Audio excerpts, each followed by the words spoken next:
mapraning siya sa kakatawag sa iyo o mapraning siya dahil hindi kanya makakausap. Hello mga guys, kumusta kayo? Panibagong araw, panibagong video na naman tayo. And sa araw na ito ay isa na namang video ang aking ituturo sa inyo na simpleng gabay o simpleng pamamaraan na makakatulong sa atin.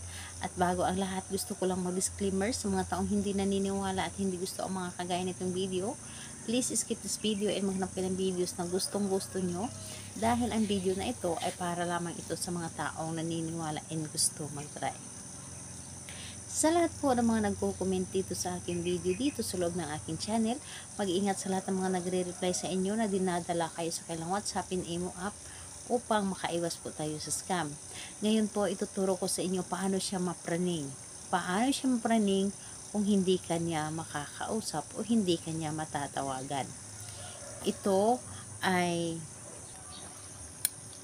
ay pwedeng gawin sa parehas ang kasarian, babae ito babae, lalaki ito lalaki. And syempre naman sa ating babae at lalaki na mag-partner. And dito po ay kailangan natin ng gamit o ating gagamitin sa paggawa ng ritual na ito. Una, ang dapat lamang nating ihanda is kailangan mong handa dito ng isang kutsara.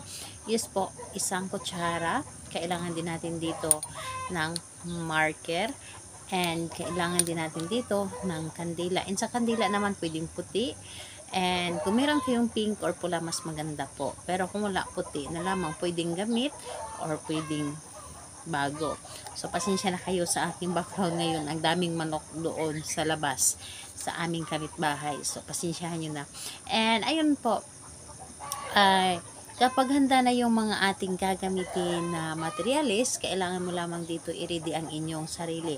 Kailangan mo i-ready dito ang inyong sarili na i-claim mo na gustong-gusto mo itong gawin. I-claim mo sa inyong sarili na buo ang inyong loob sa paggawa nito at hindi ka nagdududa sa isang ritual na dapat mo gawin. So, ayun po, kapag ready ka na, pwedeng-pwede mo na itong umpisahan. So, ang gagawin mo dito, una, so, dito po sa ating kutsara.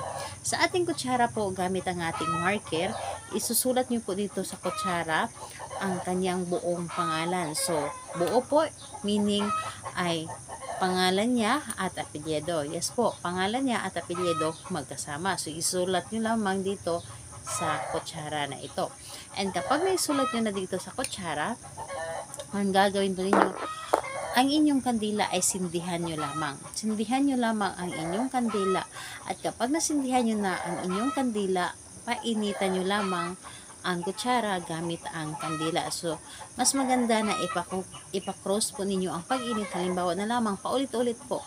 Tatawagin nyo po ang kanyang pangalan, apelyido. Mapapraning ka hanggat hindi mo ako makakausap. Pangalan, apelyido. Mapapraning ka hanggat hindi mo ako nakakausap. Pangalan, apelyido. Mapapraning ka hanggat hindi mo ako makakausap. So, 7 beses mo itong sasambitin and siguraduhin nyo po na yung kutsara po ay nag-init po talaga. Nag-init po talaga para mas maramdaman niya sa kanyang katawan o maramdaman niya, maiisip niya yung tipong hindi siya mapakali, mapraning siya na gusto kanyang makausap, gusto kanyang makasama, gusto kanyang makita, yung nararamdaman niya ang ating gawan or ang ating mas importante na yun ang mapraning siya sa kakaisip sa iyo, mapraning siya dahil hindi kayo nakakausap yun. So, kailangan na buong-buo po talaga ang ating tiwala sa paggawa nito. And wag na wag ninyong hayaan na magiging negative kayo pagdating sa isang ritual. So, kung magtatanong ka kailan ito pwedeng gawin, gawin ito sa araw ng Tuesday and Friday. Mas maganda po gabi po itong gawin. Tuesday and Friday po ang paggawa nito. Pero kung hindi ka makapaghintay ng Tuesday and Friday, pwede naman sa ibang araw, basta alam mo sa iyong sarili na sigurado ka. Dahil sa paggawa naman kasi ng isang ritual, dapat po alam mo sa iyong sarili na hindi ka nagdududa. Yung tipong buo ang iyong tiwala at naniniwala ka.